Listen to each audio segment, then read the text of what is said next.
Bismillahirrahmanirrahim. Assalamualaikum warahmatullahi wabarakatuh. Baiklah, kami dari Kelompok 5 akan mempresentasikan hasil review kami. Untuk selanjutnya, kami berikan ke pemateri selanjutnya.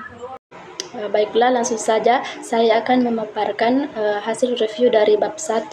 Adapun latar belakang meningkatnya kemacetan pada jalan perkotaan maupun jalan luar kota yang diakibatkan bertambahnya kepemilikan kendaraan, terbatasnya sumber daya untuk pembangunan jalan raya, dan belum optimalnya pengoperasian fasilitas lalu lintas yang ada, merupakan persoalan utama di banyak negara. Kapasitas dan hubungan kecepatan arus yang digunakan untuk perencanaan dan operasional jalan raya di Indonesia, terutama berdasarkan pada manual dan EXPA dan penelitian yang dilaksanakan di Institut Teknologi Bandung pada tahun 80 sering menunjukkan bahwa penggunaan manual barat sering menimbulkan hasil yang tidak sesuai karena komposisi lalu lintas, perilaku pengemudi yang berkembang samping jalan di Indonesia yang sangat berbeda. Adapun lingkup dan tujuan, manual kapasitas jalan Indonesia memuat fasilitas jalan perkotaan dan semi perkotaan, dan juga jalan luar kota dan jalan bebas hambatan. Manual ini menggantikan manual sementara untuk fasilitas lalu lintas perkotaan Januari 1993 dan jalur luar kota pada tahun 1994 yang telah diterbitkan lebih dalam proyek tipe fasilitas yang tercakup dan ukuran penampilan lalu lintas. Selanjutnya disebut perilaku lalu lintas atau kualitas lalu lintas yang dapat dihitung dengan menggunakan manual terangkum dapat dilihat pada tabel di samping. Baiklah, selanjutnya saya akan serahkan ke pemateri selanjutnya. Semi perkotaan. Yang kedua, segmen jalan luar kota. Segmen jalan adalah batas segmen yang harus ditempatkan di mana tipe medan berubah walaupun karakteristik lainnya untuk geometrik, lalu lintas dan lingkungan atau hambatan tetap sama, tetapi tidak perlu mempermasalahkan tentang perubahan kecil pada geometriknya. Misalnya perbedaan lebar jalur lalu lintas yang kurang dari 0,5 meter, terutama jika perubahan kecil tersebut sebentar-bentar terjadi. Kelandaian khusus selalu merupakan segmen tersendiri. Selanjutnya, daerah perkotaan dan simpang sepanjang jalan. Selanjutnya daerah perkotaan dan simpang sepanjang jalan, di mana batas segmen harus dibuat apabila jalan luar kota dianggap telah menjadi jalan perkotaan atau semi perkotaan, atau sebaliknya. Meskipun karakteristik geometrik atau lainnya tidak berubah, pedesaan tidak boleh dianggap sebagai daerah perkotaan, kecuali jalan tersebut melalui pusat kota yang mempunyai karakteristik samping jalan sesuai dengan jalan perkotaan atau semi perkotaan. Selanjutnya, karakteristik jalan, yaitu lebar jalur lalu lintas, karakteristik bahu, ada atau tidaknya median lengkung vertikal, lengkung horizontal, dan jarak pandang. Yang pertama itu aktivitas samping jalan atau hambatan samping, di mana hambatan samping yang sangat berpengaruh pada kapasitas dan kinerja jalan luar kota, yaitu pejalan kaki, pemberhentian angkutan umum dan kendaraan lain, kendaraan lambat seperti becak, kereta kuda. Yang keempat itu kendaraan masuk dan keluar dari lahan di samping jalan. Adapun fungsi lahan dan guna lahan, di mana kelas fungsional jalan, arteri, kolektor, dan lokal dapat mempengaruhi kecepatan arus bebas karena kelas fungsional cenderung mencerminkan jalan perjalanan yang terjadi di jalan. Kemudian yang terakhir, pengemudi dan populasi kendaraan, perilaku pengemudi dan populasi kendaraan, atau umur, tenaga, dan kondisi kendaraan dalam masing-masing kelas sebagaimana ternyata dari komposisi kendaraan. Baik, selanjutnya itu pemeriksaan setempat untuk mengukur parameter kunci atau seperti kecepatan arus bebas dan kapasitas pada sejumlah kecil lokasi yang mewakili di dalam wilayah yang sedang kami teliti, dan untuk menerapkan faktor penyesuaian setempat pada kecepatan arus bebas dan kapasitas jika nilai-nilai yang didapat sangat berbeda dari nilai-nilai yang didapat dengan menggunakan manual ini. Adapun poin pertama yaitu variabel arus dan komposisi lalu lintas, ada 5 poin. Yang pertama, kendaraan ringan seperti mobil penumpang, minibus, truk pick up, dan jeep. Yang kedua, kendaraan berat berat menengah seperti truk 2 ganda dan bus kecil. Yang ketiga, bus besar. Yang keempat, truk besar seperti truk 3 gender dan truk gandengan. Yang terakhir, sepeda motor. Terus kecepatan arus bebas dapat dilihat pada rumus di bawah. Selanjutnya yaitu kapasitas.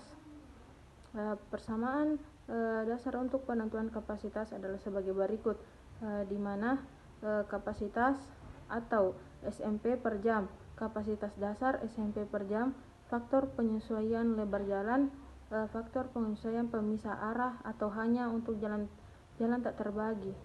Kemudian terakhir, faktor penyesuaian hambatan samping dan bahu jalan. Adapun derajat kejenuhan didefinisikan sebagai rasio arus terhadap kapasitas, digunakan sebagai faktor kunci dalam penentuan perilaku lalu lintas pada suatu simpan dan juga segmen jalan. Nilai derajat kejenuhan menunjukkan apabila segmen jalan akan mempunyai masalah kapasitas atau tidak. Adapun rumus dari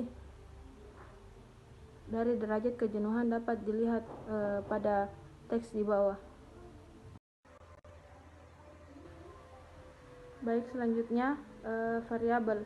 Adapun poin dari variabel yaitu kecepatan, di mana kecepatan tempuh didefinisikan sebagai kecepatan rata-rata ruang dari kendaraan ringan sepanjang segmen jalan, seperti dapat dilihat pada rumus di bawah. Selanjutnya, hubungan dasar.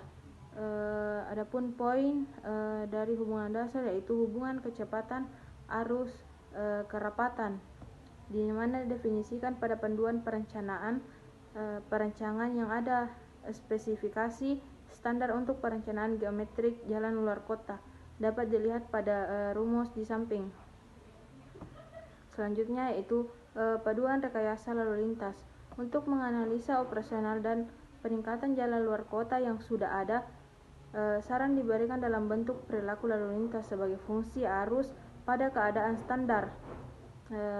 Rencana dan bentuk pengaturan lalu lintas hanya dengan tujuan memastikan derajat kejenuhan tidak melebihi nilai yang dapat diterima, biasanya 0,75. Saran-saran juga diberikan mengenai masalah berikut yang berkaitan dengan rancangan detail dan pengaruh lalu lintas. Selanjutnya yaitu tipe jalan standar dan potongan melintang, dapat dilihat pada tabel di bawah. Paduan rekayasa lalu lintas. Yang pertama itu kelandaian khusus. Yang pertama, pemilihan tipe jalan dan penampang melintang. Dalam dokumen standar jalan Indonesia dirujuk di atas menetapkan tipe jalan dan penampang melintang untuk jalan baru yang tergantung pada faktor-faktor di bawah ini. Yang pertama itu fungsi jalan, arteri, kolektor, dan lokal. Yang kedua, kelas jalan. Yang ketiga, tipe medan datar, perbukitan, dan pegunungan. Selanjutnya yaitu dalam pemilihan tipe jalan dan penampangan melintang dapat dilihat pada tabel di bawah. Baiklah, selanjutnya prosedur perhitungan untuk analisa operasional dan perencanaan. Sasaran utama dari analisa perencanaan adalah untuk menentukan lebar jalan yang diperlukan untuk mempertahankan perilaku lalu lintas yang dikehendaki. Ini dapat berarti lebar jalur lalu lintas atau jumlah lajur, tetapi dapat juga untuk memperkirakan pengaruh dari perubahan perencanaan, seperti apakah membuat median atau meningkatkan bahu jalan. Poin pertama, untuk langkah data umum, yang pertama, penentuan segmen jalan didefinisikan sebagai suatu panjang jalan yang mempunyai karakteristik yang serupa pada seluruh panjangnya. titik di mana karakteristik jalan berubah secara berarti menjadi batu segmen. Yang kedua, kelandaian khusus. Pada tahap ini harus ditentukan apakah ada bagian jalan yang merupakan kelandaian khusus yang memerlukan analisa operasional terpisah. Hal ini dapat terjadi apabila terdapat satu atau lebih kelandaian menerus sepanjang jalan yang menyebabkan masalah kapasitas atau kinerja yang berat dan di mana untuk mengurangi masalah ini sedang dipertimbangkan, misalnya pelebaran atau penambahan lajur pendakian. Untuk langkah kondisi geometrik, yang pertama, alinyamen horizontal dan pengembangan di samping jalan, arah panah yang menunjukkan utara, atau kilometer atau benda lain yang digunakan untuk mengenali lokasi segmen jalan. Sketsa alinyamen horizontal segmen jalan, arah panah yang menunjukkan arah satu, atau biasanya ke utara atau timur, dan arah kedua biasanya ke selatan atau barat. Nama tempat yang dilalui atau dihubungkan oleh segmen jalan, bangunan utama untuk bangunan samping jalan lain, dan tata guna lahan. Simpang-simpang dan tempat masuk keluar dari lahan ke samping jalan, marka jalan seperti garis tengah, garis menerus, marka jalur, marka sisi perkerasan, dan sebagainya. Kedua, kelas jarak pandang, dilihat dari tabel di bawah. Yang ketiga, alinyamen vertikal. Yang keempat, tipe alinyamen. Yang kelima, penyampang lintang jalan. Dilihat pada gambar di samping, untuk WS jumlah bahu luar dan dalam per arah untuk jalan terbagi, dan WS jumlah lebar dan bahu kedua sisi untuk jalan satu arah. Jalan tak terbagi, WS sama dengan WSA tambah WSB atau dua jalan terbagi. Arah 1 WS1 sama dengan WSAO tambah WSA1. Arah kedua WSBO tambah WSBI jalan satu arah. WS sama dengan WSA tambah WSB. Keenam, kondisi permukaan jalan. Lalu lintas lebar bahu 2 meter dan mempunyai mutu perkerasan yang sama seperti jalur lalu lintasnya dan tanpa beda tinggi permukaan. Parkir, bahu dengan mutu perkerasan lebih rendah atau kerasan kerikil dengan lebar 1,5 meter dan sedikit beda tinggi permukaan. Darurat, bahu dengan permukaan buruk dan atau dengan beda tinggi yang besar terhadap jalur lalu lintas sehingga tidak nyaman untuk masuk. Poin ketiga, analisa kecepatan arus bebas. Untuk jalan tak terbagi, semua analisa kecuali analisa kelandaian khusus dilakukan pada kedua arah. Menggunakan satu set formulir, gunakan formulir IR3 untuk analisis menentukan kecepatan arus bebas sesungguhnya. Dilihat pada rumus di bawah, di mana FV kecepatan arus bebas kendaraan ringan pada kondisi lapangan km per jam, FVO kecepatan arus bebas yang didasar kendaraan ringan km per jam, FVW penyesuaian untuk lebar efektif jalur lalu lintas km per jam, penambahan VVFSF, faktor penyesuaian untuk kondisi hambatan samping, perkalian VVFRC, faktor untuk perkalian VVFRC, faktor penyesuaian untuk kelas fungsi jalan perkalian. Bagian A, kecepatan arus bebas dasar, dilihat dari gambar di samping. Baiklah, selanjutnya analisa kecepatan arus bebas dapat dilihat pada tabel di bawah ini. Selanjutnya adalah faktor penyesuaian kecepatan arus bebas akibat hambatan samping. Faktor penyesuaian kecepatan arus bebas untuk jalan dengan 6 lajur dapat ditentukan dengan menggunakan rumus dengan nilai FFV/SP untuk jalan 4 lajur yang telah diberikan, di mana FFV6 SF sama dengan faktor penyesuaian kecepatan arus bebas untuk jalan 6 jalur km per jam. Selanjutnya FFP 4SF sama dengan faktor penyesuaian kecepatan arus bebas untuk jalan 4 lajur km per jam. Selanjutnya analisa kecepatan arus bebas. Faktor penyesuaian kecepatan arus bebas akibat kelas fungsional jalan dapat dilihat pada tabel di bawah ini.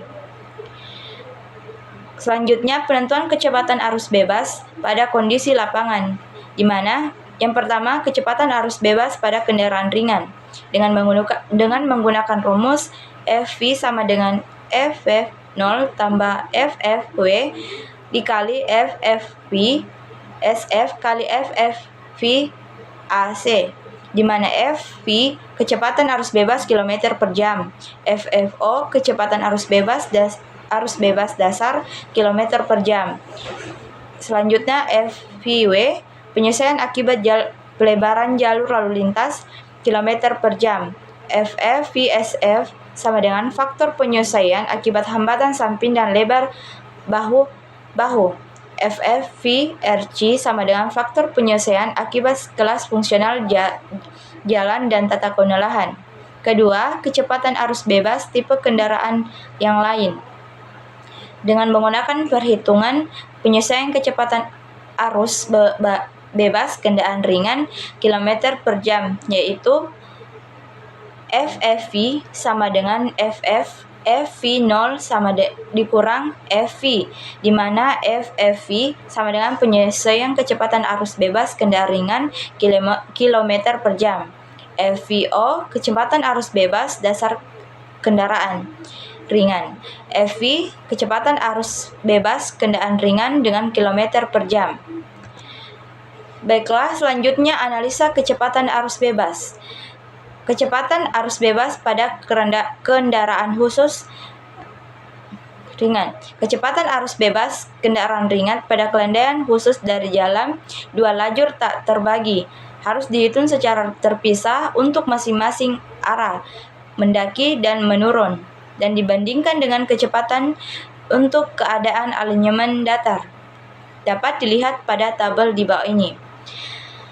Kecepatan arus bebas truk pada jalan besar, pada jalan dua lajur tak terbagi atau 2/2 UD dengan kelandaian khusus harus dihitung dengan prosedur yang sama untuk kendaraan ringan seperti diuraikan pada tabel di bawah ini. FLT UH, 0 adalah kecepatan dasar arus bebas mendaki truk besar yang dihitung dengan km per jam. FLTUH adalah kecepatan arus bebas mendaki truk besar yang disesuaikan dengan menggunakan km per jam. FLTD datar adalah kecepatan arus bebas truk besar untuk kondisi datar seperti dihitung pada kondisi di atas. Selanjutnya, kemiringan adalah kelandaian rata-rata atau persen dari kelandaian khusus. Selanjutnya, L adalah panjang kelandaian khusus dalam kilometer. Selanjutnya, analisa kapasitas. Untuk jalan tak terbagi, semua analisa, kecuali analisa kelandaian khusus, dilakukan pada dua arah menggunakan satu set formulir. Untuk jalan tak terbagi, dilakukan pada masing-masing arah dan seolah-olah masing-masing arah dan jalan satu arah yang tak terpisah. Jika segmen adalah kelandaian khusus, lanjutkan langkah dengan C6 dengan menggunakan formulir IR3 dengan menggunakan rumus C, di mana C adalah kapasitas, CO kapasitas dasar sampai dengan per jam, FCW sama dengan faktor penyelesaian akibat lebar jalur lalu lintas. Selanjutnya FCSW, faktor penyelesaian akibat pemisahan arah. FCSP, faktor penyelesaian akibat. Langsung saja, analisis kapasitas. A. Kapasitas dasar dapat kita lihat pada tabel berikut. B. Faktor penyelesaian kapasitas akibat lebar jalur lalu lintas dapat kita lihat pada tabel berikut. C. Faktor penyelesaian kapasitas akibat hambatan samping dapat kita lihat pada tabel berikut. D. Penentuan kapasitas pada kondisi lapangan, tentunya kapasitas segmen jalan pada kondisi lapangan dengan bantuan data yang diisikan ke dalam formulir IR3 kolom 11-14 dan masukkan hasilnya ke dalam kolom 15, di mana C sama dengan kapasitas CO, kapasitas dasar SMP atau jam, FCW, faktor penyelesaian akibat lebar jalur lalu lintas, FCSP, faktor penyelesaian akibat pemisahan arah, FCSP, faktor penyesuaian akibat hambatan samping. Kemudian perilaku lalu lintas. Manual ini terutama direncanakan untuk memperkirakan kapasitas dan perilaku lalu lintas lainnya akibat kondisi tertentu berkenaan dengan rencana geometri jalan, lalu lintas dan lingkungan, karena biasanya hasilnya tidak dapat diperkirakan sebelumnya. Mungkin diperlukan untuk memperbaiki beberapa kondisi dalam batas pengetahuan para ahli lalu lintas, khususnya kondisi geometri, agar diperoleh perilaku lalu lintas yang dikehendaki berkenaan dengan kapasitas dan kecepatan. Kemudian prosedur perhitungan untuk analisa perancangan. Anggapan geometri untuk perancangan lebih terkait dengan kondisi khusus yang teramat daripada dengan rencana standar. Hubungan antara arus jam puncak atau arus rencana QA dan LHRT harus juga dianggap. Hubungan ini biasanya dinyatakan sebagai faktor KLHRT sebagai berikut. K sama dengan QL/HRT.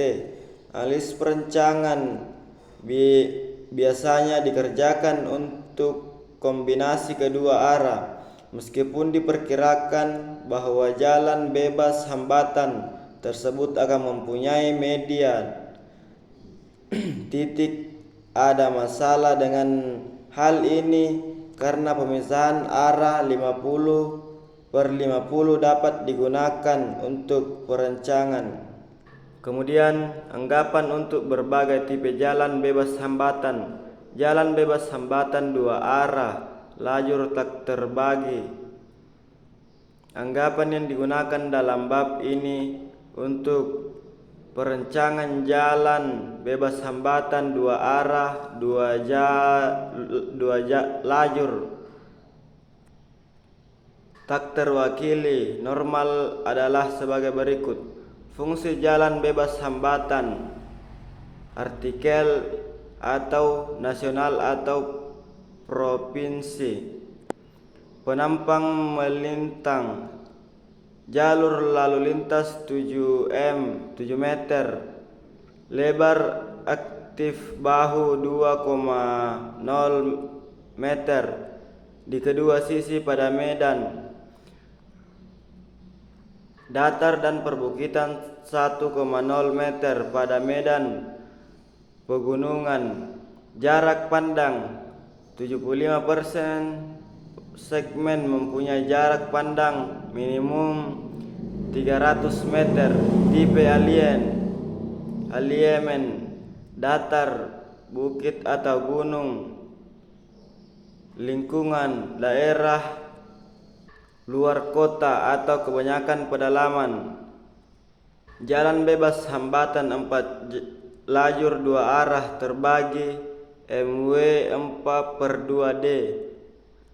Anggapan yang digunakan pada bab ini untuk perancangan jalan bebas hambatan 4 lajur 2 arah mewakili kondisi normal adalah sebagai berikut. Fungsi jalan artikel nasional atau provinsi. Jalur lalu lintas jalur 2x2, lebar lajur 3,50 meter. Bahu jalan, lebar bahu efektif rata-rata 3,0 meter. Pada aliemen datar dan bukit 2,0 meter. Pada alien gunung dalam 0,5 meter tambah luar 1,5 meter. Median ada jarak pandang 75%. Segmen mempunyai jarak pandang minimum 300 meter. Tipe aliemen datar, bukitan atau gunung. Lingkungan daerah luar kota, kebanyakan pedalaman. Komposisi lalu lintas LF 63%, MHF 25%, LB 8%, LT tambah TC 4% tanpa MC. Faktor K. K sama dengan 0,11 volume jam rencana sama dengan 0,11 LHRT. Pemisahan arah 50/50. Baiklah, selanjutnya prosedur perhitungan untuk analisa perancangan yang mengaitkan LHRT atau QDH dengan perilaku lalu lintas berupa pertama, kecepatan arus bebas atau sama dengan kecepatan pada Anies sama dengan 0. Kedua, derajat kejenuhan. Ketiga, kecepatan kilometer per jam pada berbagai arus dan derajat kejenuhan. Khusus untuk jalan bebas hambatan tipe MW atau 2/2 UD, perilaku lalu lintasnya ditambah dengan derajat iringan dapat dilihat pada tabel di bawah. Adapun jika anggapan dasar tentang faktor K dan komposisi lalu lintas tidak sesuai dengan soal yang dipelajari, tabel tersebut dapat dipergunakan sebagai menggunakan arus jam rencana QDH sebagai berikut. Adapun hitungan parameter berikut. Pertama, hitungan QDH sama dengan LHRT dikali K atau kendaraan per jam. Kedua, hitung faktor P untuk konversi dari kendaraan per jam ke P sama dengan LV persen dikali EMPL V tambah MHV persen dikali EMP MHV tambah LB persen kali EMPL LB tambah LT persen dikali EMPL T per 100. Adapun hitungan arus jam rencana dalam satuan mobil penumpang yaitu QDH sama dengan LHRT dikali K dikali P sama dengan sampai per jam. Tabel dapat digunakan dengan cara urutan berikut. Yang pertama, memperkirakan perilaku lalu lintas pada berbagai tipe jalan dengan tingkat LHRT atau arus jam rencana QDI tertentu, interpolasi timer dalam kinerja untuk nilai arus yang terletak di antara nilai yang diberikan pada bagian atas tabel. B. Memperkirakan arus lalu lintas dalam LHRT yang dapat ditampung oleh berbagai tipe jalan. Dalam perilaku lalu lintas yang masih diizinkan yaitu derajat kejenuhan, kecepatan, dan derajat iringan tidak diperlakukan. Kerja untuk melakukan evaluasi tersebut di atas. Selanjutnya, konversi menjadi radian per kilometer. Misalkan suatu segmen jalan dengan panjang 3,0 km mempunyai aliemen horizontal seperti terdapat dalam gambar di bawah ini. Adapun lingkungan horizontal radional per kilometer dihitung sebagai berikut. Dapat dilihat pada tabel di bawah. Adapun contoh analisa operasional jalan 2 lajur 2 arah atau 2/2 UD dapat dilihat pada tabel di bawah. Adapun contoh analisa perancangan yaitu kondisi yaitu fungsi jalan, arteri, aliemen, datar, lalu lintas sama dengan LHRT 2,750 kendaraan per hari yaitu pada tahun 1995. Adapun anggapan komposisi lalu lintas jenis kendaraan pertama yaitu kendaraan ringan yaitu 53% kendaraan berat menengah yaitu 22%, bus besar 10%, truk besar 4%, dan sepeda motor 11%. Pemisah arah 55 sampai 50. Adapun pertumbuhan lalu lintas tahunan yaitu 8%. Guna lahan daerah pedalaman melalui beberapa kampung kecil dengan aktivitas samping jalan terbatas. Adapun contoh analisa operasional kelandaian khusus dapat dilihat pada tabel di bawah.